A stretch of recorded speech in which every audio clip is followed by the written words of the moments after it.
Olá, gente, começando nosso primeiro podcast com uma maravilhosa que veio, né, nos ajudar, que o nome dela é Stephanie, então pode se apresentar.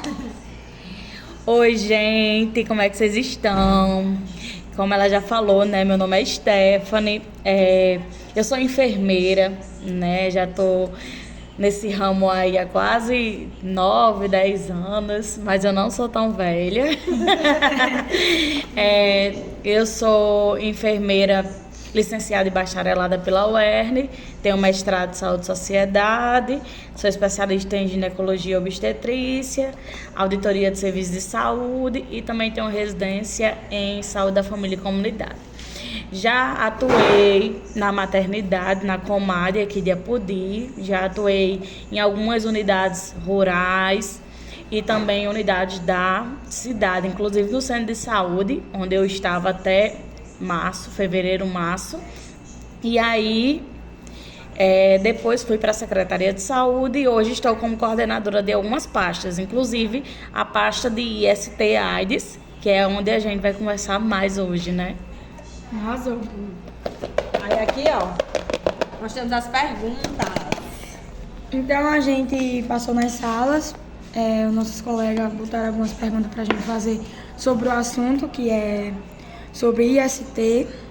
Então a gente vai começar a ler a primeira pergunta e vamos tirar nossas dúvidas. Oiê, meu nome é Chayane e a primeira pergunta é: como e quando é necessário fazer o teste? Qual teste? IST. Na verdade, qualquer teste é como se fosse um exame, né, de rotina. Teste de ISTs, a gente tem 4 disponível na nossa região, né? Que é o HIV, sífilis, hepatite B e hepatite C. Então, a gente tem disponível esses testes aqui em Apodi, tá certo? E assim, todo mundo que tem contato sexual pode fazer. É só chegar em um OBS, em demanda livre, e pede para enfermeiro, técnica de enfermagem, e fala que quer fazer o teste e faz. E aí essa pessoa vai fazer o teste e às vezes também a gente tem mobilização, por exemplo.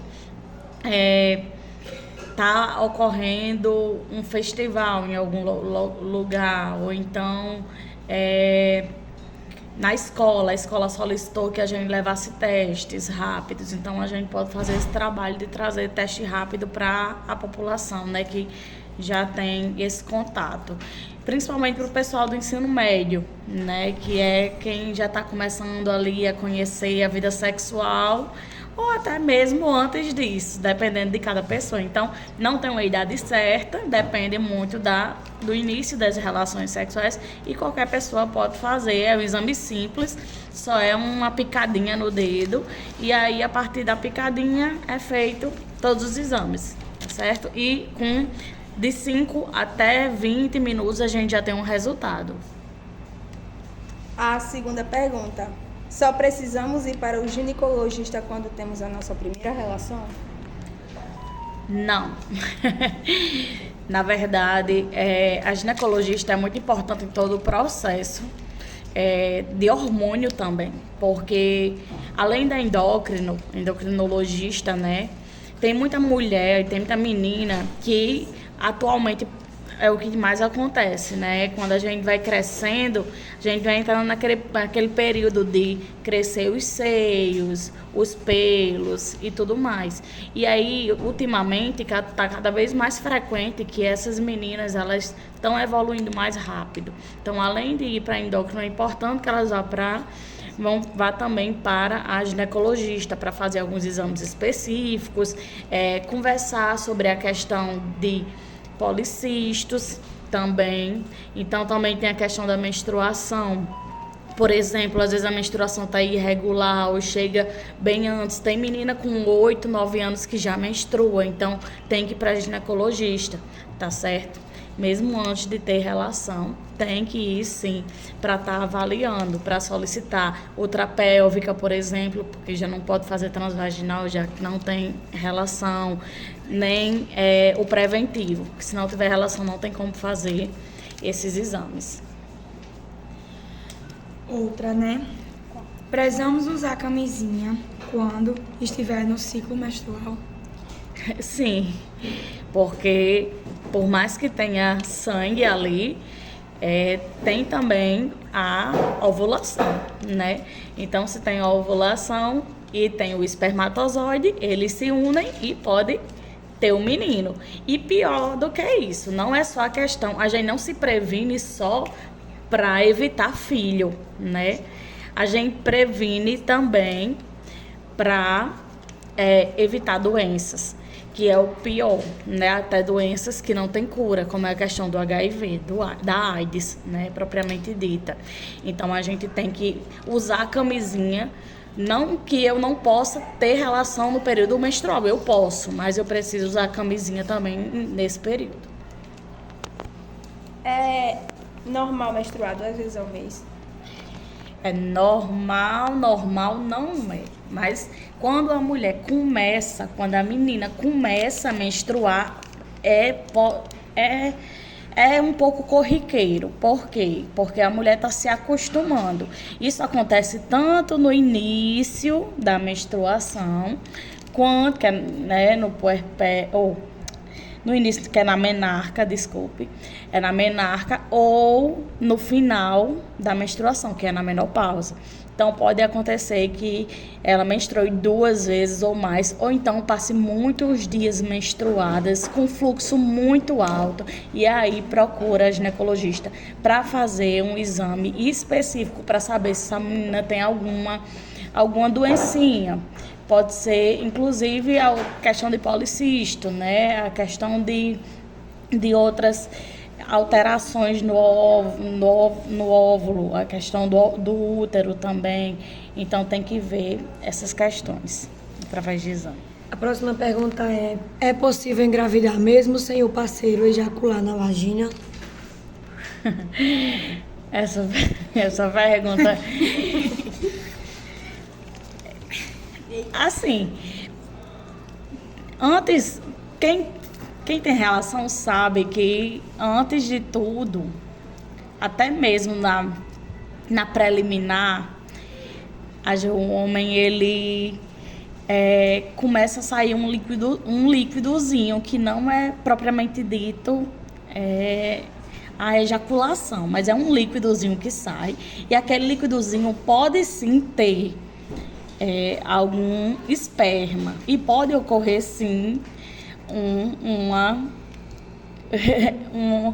um filho, né, ali naquele ato. E assim, é difícil, mas pode acontecer. A única coisa que realmente não pode engravidar é quando você realmente não transa. Então, o único método 100% confiável é não transar. O resto, você sempre está ali com a possibilidade. Outra pergunta. Tive relação e meu parceiro ejaculou na coxa. Tem perigo de engravidar? Tem sim, porque como é um líquido, o líquido ele se movimenta, né? Ele vai se mexer para algum lugar, ou descendo ou subindo. Isso vai depender muito também da questão da posição que a pessoa vai estar. Por exemplo, se a pessoa se deitar, é óbvio que esse líquido vai subir, né?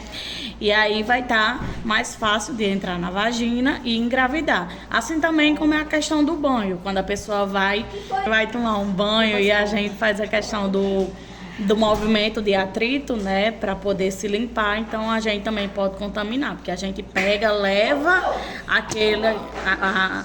aquele líquido e passa na vagina, às vezes até sem perceber. Pois eu juro que eu não sabia disso. Que tipo, né? É como eu disse, a única forma de você evitar a gravidez é não transando.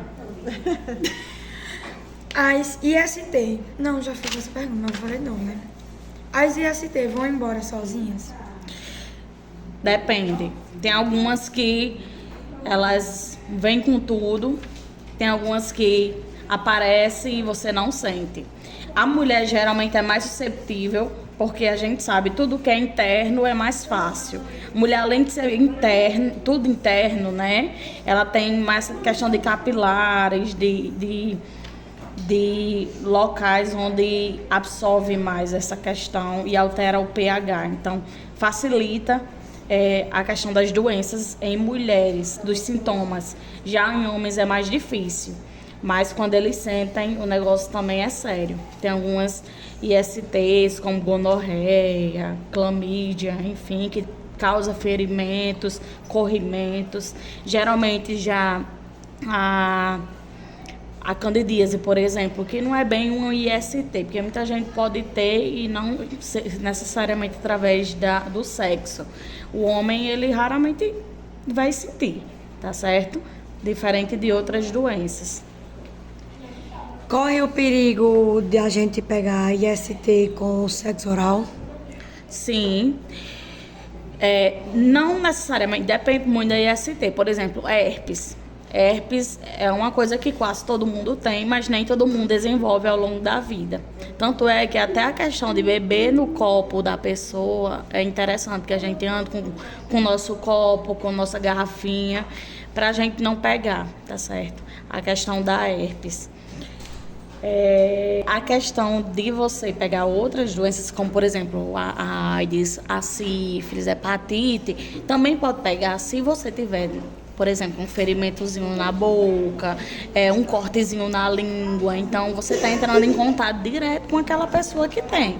Então você está entrando em contato com o sangue, está entrando em contato com a ferida. Então você pode sim, através mesmo do beijo normal, adquirir uma doença. Passada.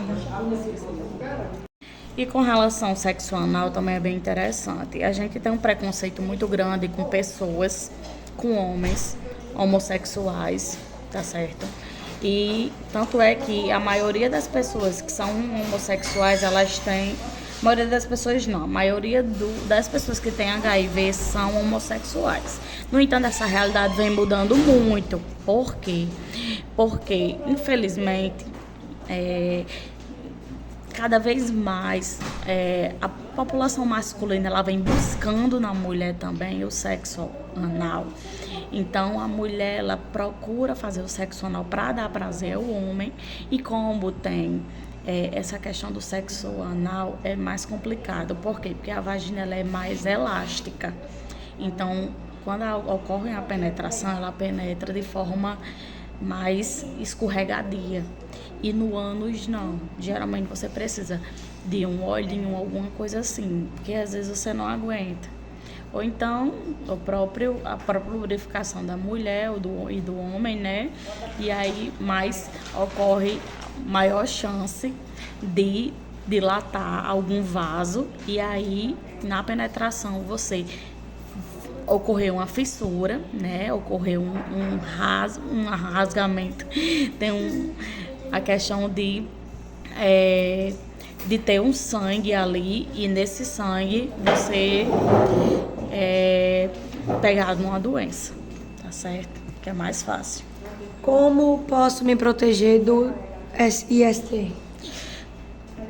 Não tem método melhor do que a camisinha. Quando a gente fala em proteção, com relação a gravidez, a gente tem vários métodos. A gente tem o método oral combinado, o método da progesterona, a gente tem método de injeção de 1 mês, injeção de 3 meses, a gente tem vários métodos. No entanto, para ISTs a gente só tem um método, que é a camisinha, seja ela feminina ou masculina. Stephanie, mas mesmo com camisinha eu engravidei, ou mesmo com camisinha adquiri uma doença, certo? Não é 100%, nada é 100%. No entanto, a camisinha a gente tem que observar como a gente vai colocar ela também. Muita gente pega a camisinha, coloca num bolso quente, coloca num ambiente quente, ou então passa do prazo de validade, e isso tudo, infelizmente, acaba complicando, e na hora de ter a relação, acaba que rasgando. Não porque a camisinha não serve, mas porque você não teve o cuidado na camisinha para você utilizar. Eu queria tirar uma dúvida. Quem toma a injeção de Evitar de 1 mês mesmo assim tem possibilidade de engravidar, não usando camisinha. Certo. Todos os métodos, eles têm um percentual de probabilidade, tá certo? Então, assim, tem gente que toma e engravida. Mas, assim, 3%, 4%, mas tem. Não tem nenhum método 100%. Nem a camisinha, como eu disse, é 100%. Então, assim, a única forma de você evitar a gravidez ou a doença é você não ter relação. Mas se você vai ter, o método mais seguro é a camisinha, tá certo? O método da injeção também é um método muito confiável, assim como os outros métodos que a gente tem. A gente não tem uma confiabilidade tão grande no coito interrompido, na questão da temperatura, em outros métodos que a gente tem.